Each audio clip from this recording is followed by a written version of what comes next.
Look who we are the dreamers. We make it happen, 'cause we can see it. Yes to the ones that keep the passion, respect, oh yeah. Yes to the ones that can imagine, respect, oh yeah.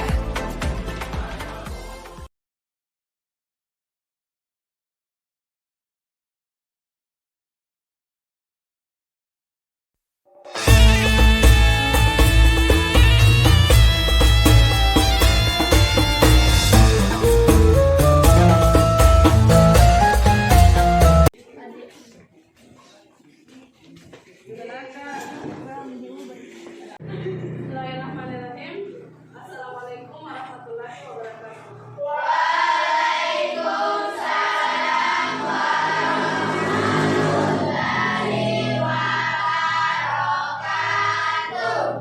Baiklah, mari kita memulai pelajaran pada hari ini dengan berdoa terlebih dahulu. Doanya akan dipimpin oleh Saudara.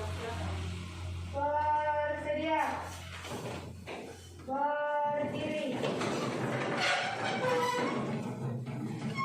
Sebelum kita memulai pelajaran, mari kita bersama-sama membaca doa. Doa dimulai.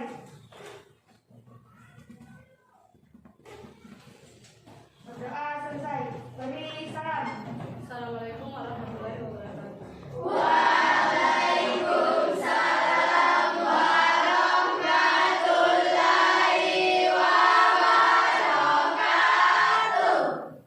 Duduk. Ibu absen dulu ya. Pak Isa, Hadir, Bu. Indah Cahyana. Hadir, Bu. Sebelum memulai materi pada hari ini, Ibu mau tanya dulu. Materi yang lalu kan kita sudah mempelajari tentang iman kepada kitab-kitab Allah. Siapa yang masih ingat pembagian kitab-kitab Allah itu ada berapa? Saya, Bu. Coba, Trimevi. 4. Ada 4. Siapa yang bisa sebutkan? Saya, Bu. Ya, Nabila, coba. Kitab Taurat, kitab Zabur, kitab Injil, kitab Al-Quran. Oke, siapa lagi? Kerdika, coba sebutkan nama-nama rasul yang menerima kitab-kitab Allah. Kitab Taurat diterima oleh Nabi Musa. Kitab Zabur diterima oleh Nabi Daud. Oke, Kitab Injil diterima oleh Nabi Isa. Dan kitab Al-Quran diterima oleh Nabi Muhammad SAW. oke, bagus. Kasih aplaus dulu. Kalian masih ingat materi yang lalu ya? Jadi, ini materi kita hari ini ya. Al-Quran sebagai kitab suci umat Islam. Jadi tujuan pembelajaran pada hari ini yaitu yang pertama itu tentang pengertian Al-Quran, kitab suci Al-Quran. Kemudian tujuan yang kedua adalah ini pokok-pokok ajaran yang terkandung dalam Al-Quran. Kemudian yang ketiga adalah kedudukan dan fungsi Al-Quran. Kemudian yang keempat menyebutkan keistimewaan Al-Quran. Pengertian Al-Quran. Yang pertama itu adalah pengertian Al-Quran. Nah, kalian biasa dengar kata Al-Quran toh? Biasa baca? Biasa, pasti. Nah, apa itu Al-Quran? Nah, ini. Nah, secara bahasa Al-Quran berasal dari kata ikra. Ikra yang berarti sesuatu yang dibaca. Jadi Al-Quran itu ada untuk dibaca. Artinya mempunyai makna anjuran kepada umat Islam untuk membaca Al-Quran. Kan ayat pertama yang turun adalah apa? Ayat pertama yang turun adalah surat Al-Alaq ayat 1 sampai 5. Itu Iqra Bismillahirrahmanirrahim. Khalaqal insana Nah, ini diawali dengan kata ini Iqra. Iqra dalam bahasa Arab artinya bacalah. Jadi kita disuruh untuk membaca.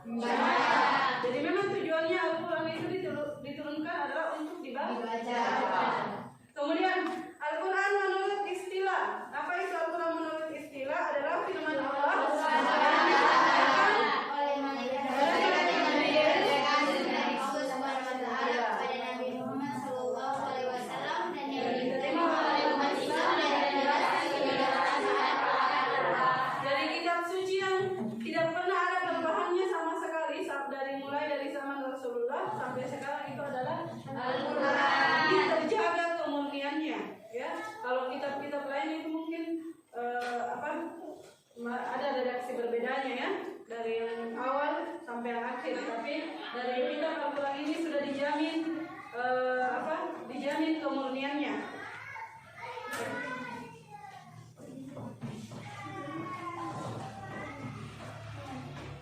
Nah, sementara menurut para ahli usul fikih, Al-Quran secara istilah adalah kalam Allah yang mengandung mukjizat atau sesuatu yang luar biasa yang melemahkan lawan.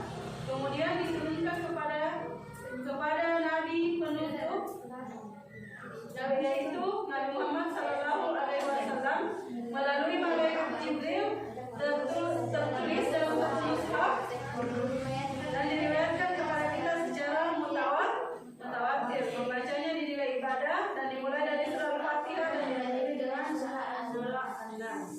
Jadi Al-Quran itu adalah kalam Allah yang merupakan sebuah mukjizat, ya, untuk seorang nabi, yaitu Nabi Muhammad SAW.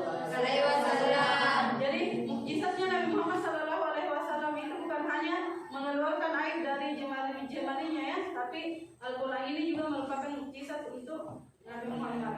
Kemudian diturunkan untuk Nabi terakhir, yaitu Nabi Muhammad. Kemudian melalui malaikat Jibril dan tulis dalam satu mushaf. Satu mushaf itu satu buku, ya, satu mushaf.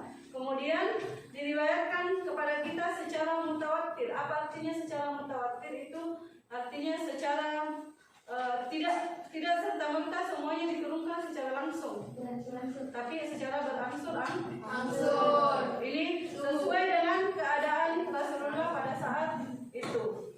Kemudian membacanya dinilai ibadah. Jadi bagi yang membaca, biar terbata-bata, biar tidak lancar cara tak membaca Al-Quran, tapi kalau kita membaca Al-Quran itu ada nilai ibadah tersendiri.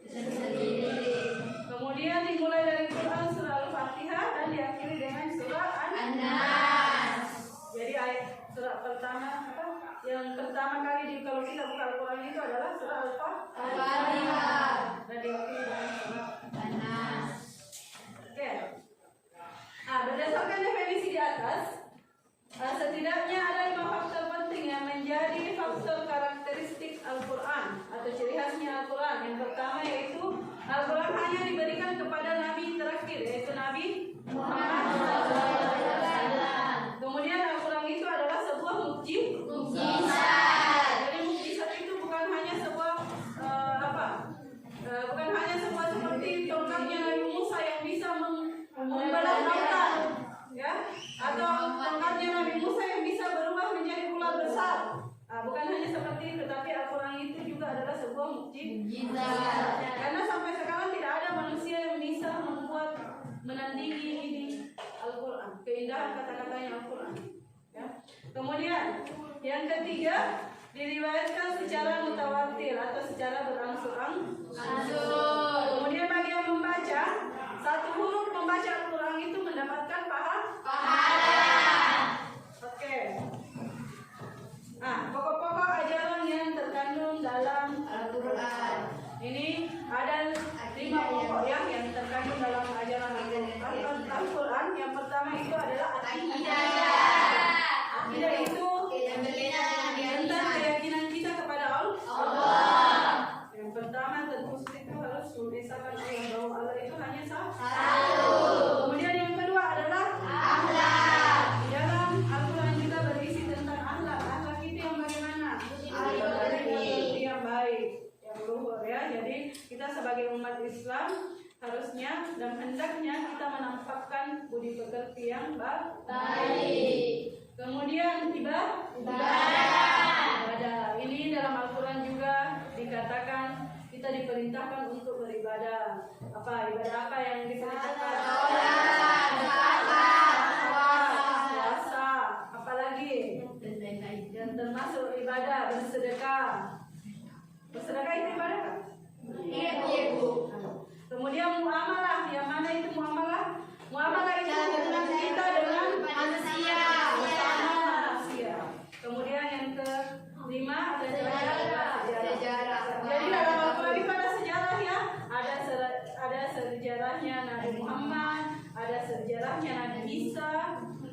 dan nabi-nabi yang lain. Kemudian ada juga sejarahnya yang bukan nabi, yaitu Luqman. Ada hikmah di balik kisah Luqman. Itulah kenapa Luqman ya. Luqman itu pernah dengar kisahnya Luqman ya? Tidak. Jadi Luqman itu seorang yang artinya kalau dari wajah dia tidak ya, dia tidak tampil dari wajah, tapi dari potensi semua yang dia katakan adalah hikmah. Segala sesuatu yang keluar dari mulutnya itu adalah hikmah. Bagaimana bagusnya itu sampai diabadikan dalam Al-Quran. Ya, kalian bisa baca kisahnya Luqman ya. Kemudian kita lanjut kedudukan Al-Quran. Jadi kedudukan Al-Quran itu adalah sebagai pedoman hidup bagi umat Islam. Jadi ini dari mulai kita lahir sampai kita meninggal, ini adalah pedoman hidup kita. Jadi ada dua itu pedoman hidupnya ya.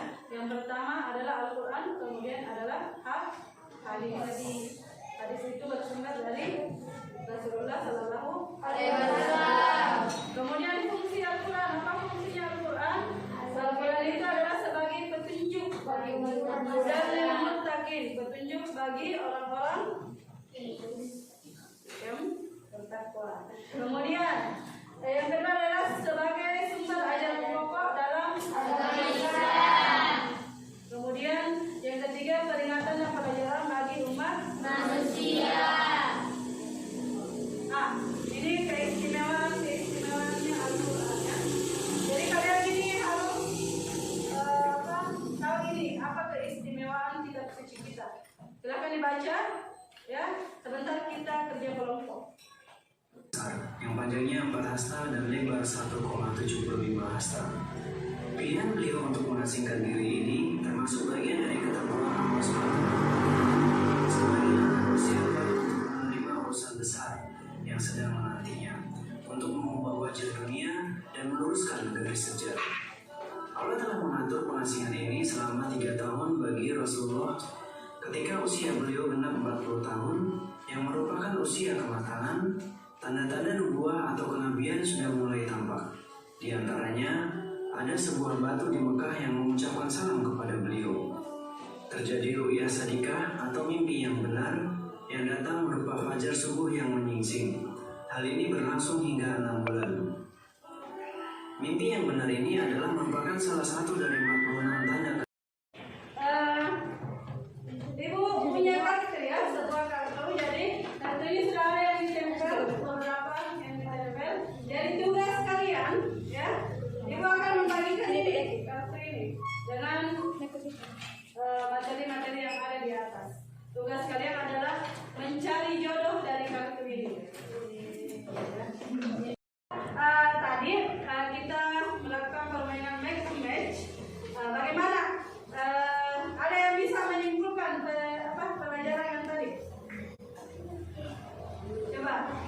Coba Nanda, silakan.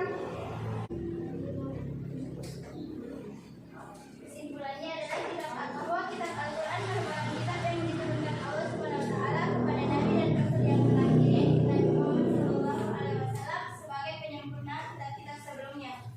Dalam Al-Quran terdapat 5 pokok-pokok ajaran, yaitu akidah atau keyakinan, akhlak atau budi pekerti, ibadah, muamalah dan tauhid. Coba siapa lagi yang bisa menyimpulkan? Ya, coba petikan. Sama dengan Anadatul Faudiyah, kitab Al-Quran menjadi penyempurna dari kitab-kitab sebelumnya yang diturunkan Allah kepada Nabi Muhammad saat pada Nabi Muhammad berada di Gua Hira. Al-Quran juga mempunyai pokok-pokok ajaran.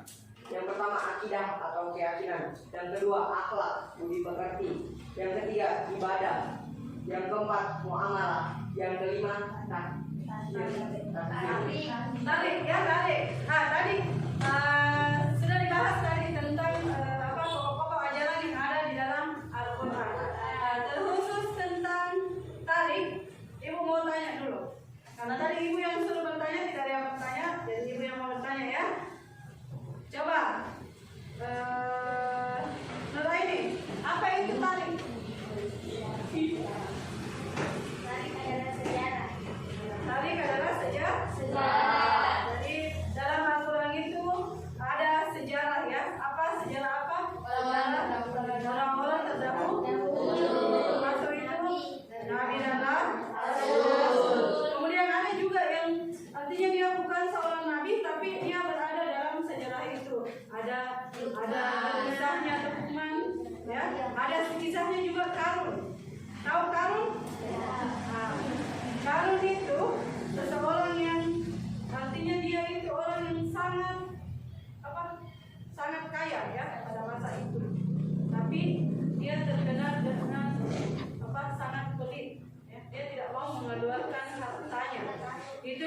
sejarahnya kenapa ada namanya harta karun. Jadi karun itu, asapnya karun itu dia ditenggelamkan ke bumi. Nah, sekarang kalau kalian mendapatkan karun itu disebut dengan harta karun. Setelah pelajaran ini, Ibu mau kasih evaluasi dulu. Silakan kalian kerjakan halaman 72, ya. Halaman 72 bagian esai.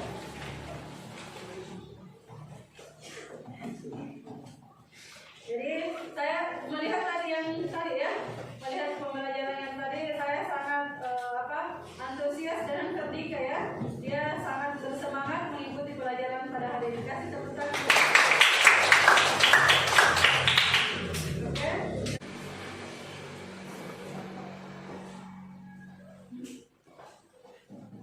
Bersedia.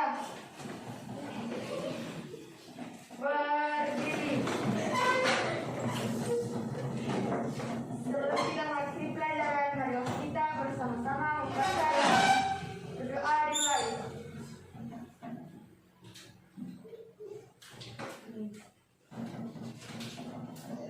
Berdoa selesai. Beri